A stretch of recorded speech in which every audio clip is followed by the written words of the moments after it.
Hello, it's Stranger Games. When it comes to the king of sports, you immediately think of 22 guys in shorts fighting over a ball with tens of thousands of people cheering them on, right? So what if I said people spend more time playing virtual football than playing in real life?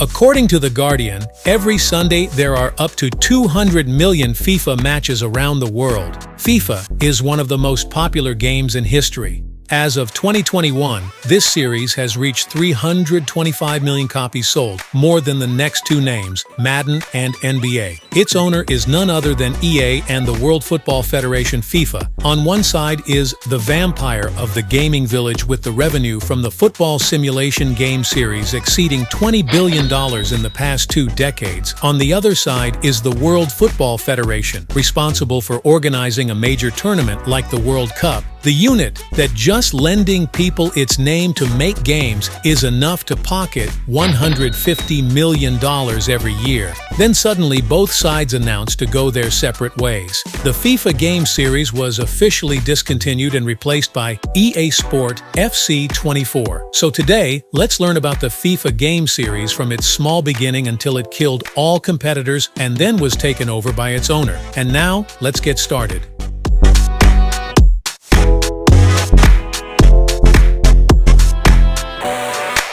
At the end of 1991, EA launched the football simulation game John Madden Football. The company expected it to sell somewhere around 75,000 copies. However, the actual numbers far exceeded their calculations. It sold 400,000 copies. After this unexpected success, a senior executive at EA named Mark Lewis came up with the idea of a similar game, but with a football theme to compete with the popular games in that era, such as Sensible Soccer, Championship Manager, and Kickoff. Lewis remembers, almost the entire U.S. organization was opposed to our idea. They felt that soccer was too complicated a sport.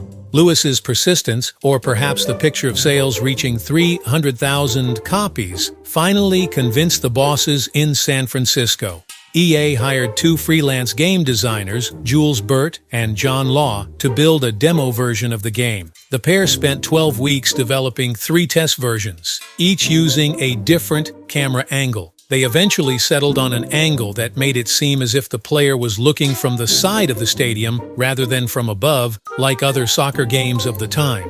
This new angle allowed for the players' entire bodies to be shown, bridging the gap between the video game and the sport on television. Another difference from the previous game where the ball seemed to be stuck to the foot, in the demo, which was cut down and worked on, the virtual players pushed the ball forward and chased it, in general, just like in real life. At this stage, EA's soccer simulation game was not yet called FIFA. When EA's US office said it intended to use the name Team USA Soccer, Lewis immediately objected. In May 1993, the EA's vice president of European marketing, Tom Stone, flew to Switzerland to try to broker a deal with international football's governing body for use of its name. In case you didn't know, FIFA was less well known at the time than it is today, but licensing its name would give the game the authenticity that EA craved. This was clearly a good decision, as within 4 weeks of its release, FIFA International Soccer had sold more than 500,000 copies to become the best-selling game of the year. The original game was, of course, nothing like modern FIFA, but the football and stadium names weren't real either. The players looked exactly the same, except for their skin color. However, it had the 4 letters FIFA printed on the front of the box, and the developers claimed that this was what made their game stand out. As you could tell, it was authentic.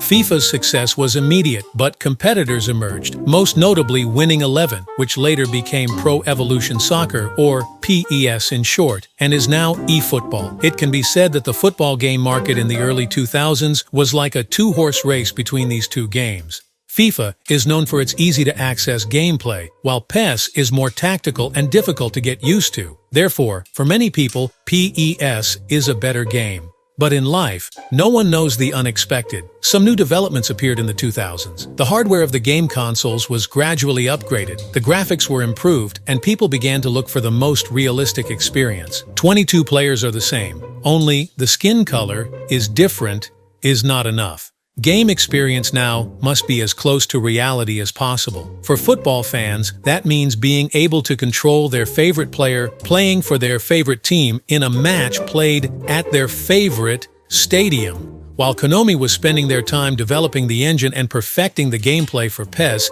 EA had already completed licensing deals with some of the world's most popular leagues, teams, and players. These deals gave the company a huge advantage. If you want to make a football game, you can't just use the logos or players of clubs. You need their permission, and that costs a lot of money and effort. Not only did EA have these deals with almost every major league club and player, but some of them had exclusivity clauses. This meant that PES and any other competitors couldn't use them anymore. And the only thing they could do was come up with fake names. In FIFA, we control Manchester United, and in PES, we have to accept names like Man Red, with players like Ryan Giggs, Lawkit, etc. The advantage that EA had became more and more obvious with the launch of Ultimate Team in 2008. This category started selling cards as virtual players. These cards unlocked the corresponding players in the game. It was basically gacha, but instead of WFU Animu, people filmed football players. This toy mode became one of the most addictive elements of FIFA and contributed a large part of the revenue that the football simulation game brought to EA. PES was too slow to copy this, and frankly, it couldn't be copied because who would want a gacha players like Ryan Giggs and Lawkit playing for the Manor team? That is, while FIFA developed, PES gradually weakened. According to the statistics website, FIFA 9 only sold a few million more copies than its rival, but the gap is getting wider and wider. In 2009, it was 5 million copies. In 2010, it was 8 million copies. In 2011, it was 10 million copies. And by 2018, FIFA sold more than 12 million copies. While PES struggled to sell less than 1 million, it can be said that FIFA has won overwhelmingly and crushed its rival. As mentioned above, a very important part of FIFA's successful strategy comes from its realism. It is the names of players, teams, and tournaments, as well as the deadly appeal of the disguised gambling game, Football Ultimate Team, that has brought in a lot of money for the EA FIFA duo.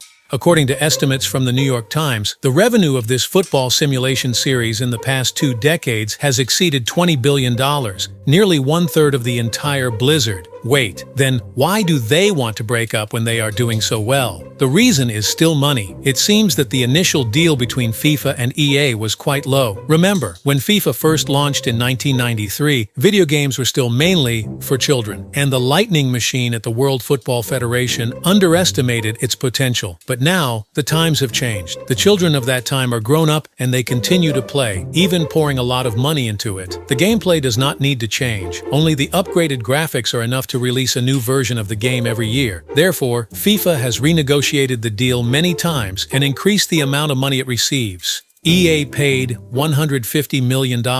Every year before the split, the king was happy to pay a huge amount of money because he understood the value of the FIFA capitalization, and because the logo of the World Football Federation was an important component. Another aspect that also contributed significantly was the ability to recognize the brand. FIFA is a very easy-to-remember brand. Almost everyone knows that now it can be said like Google that it has become a word with its own meaning. However, when FIFA asked to double the fee of $150 million, EA said, "Why are you so greedy?" The most obvious is that the amount is too large.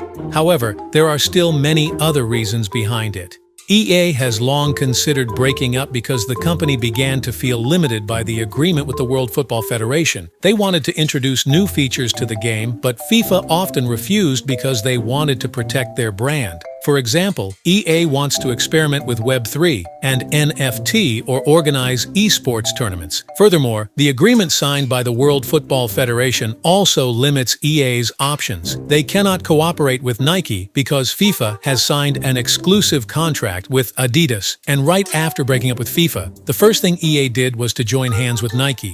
FIFA is not very good either. President Gianni Infantino immediately announced that the game series of the same name will continue to be developed because without EA, there will be many others jumping in to do it. After all, this is the organization that manages the king sport with billions of dollars in revenue and has close ties with many national leaders, right? But it turns out that declaring war on EA was one of the worst decisions the organization has ever made. FIFA forgot the true value of the game that bears its name. In the FIFA and EA agreement, the American game company was allowed to use the name and logo of the World Football Federation, but they didn't stop there. EA has a team of lawyers who work with individual leagues, clubs, agents, and player associations to sign image use agreements. The rights to use player images and team badges come from them, not FIFA. Zlatan Ibrahimovic once shared on his Twitter that he never agreed to let the FIFA game, which was owned by EA, use his image. EA quickly reminded this player to carefully review the contract with the then-owner ACN, which included a clause allowing the club to sell the player's image rights. Any player or team that plays in the Premier League is automatically forced into EA's game.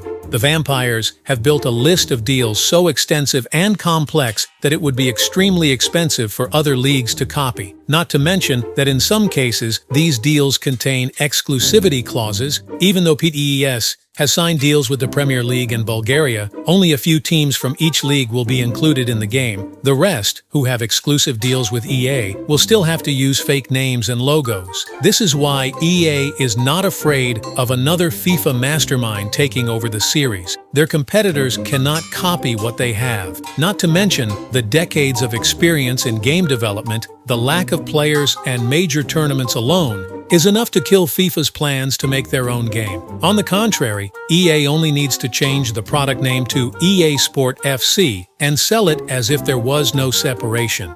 Up to now, many of you may wonder why big clubs and tournaments are so foolish to sign exclusive contracts with EA. Wouldn't it be more beneficial to sell to many parties if many football games were competing with each other instead of EA being the sole ruler of the world? They would have more partners. Well, the reason lies in a phenomenon called network effect. To put it simply, the network effect appears when the value of a product or service increases when more users use that product or service. Direct examples of such products or services include social networks such as Facebook, YouTube, TikTok. Let's analyze the case of TikTok. It's easy to see that the more users a social network have, the more new people will automatically jump in because their friends are all using it. They don't use it like their predecessors. Similarly, the larger a network is, the harder it is for users to leave, because if they leave their friends and all their clips, won't they have to rebuild it from scratch? Not only that, with a huge number of users and content, no one can leave them. So,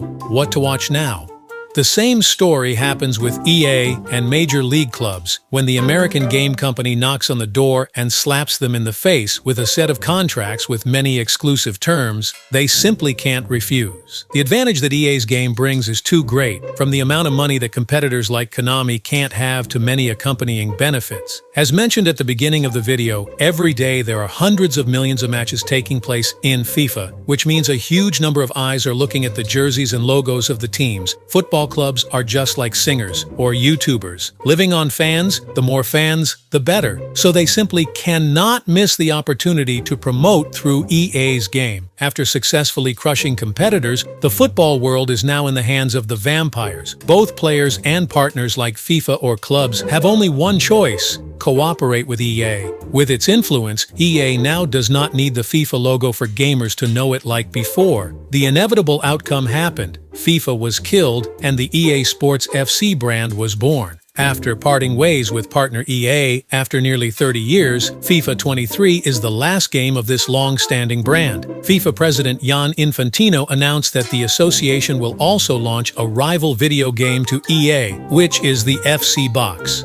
The new FIFA games, FIFA 25, 26, 27, etc., will always be the best video games for every girl or boy. Infantino added, "We will share more news about this soon, but it has been almost 2 years, and FIFA has not been reincarnated."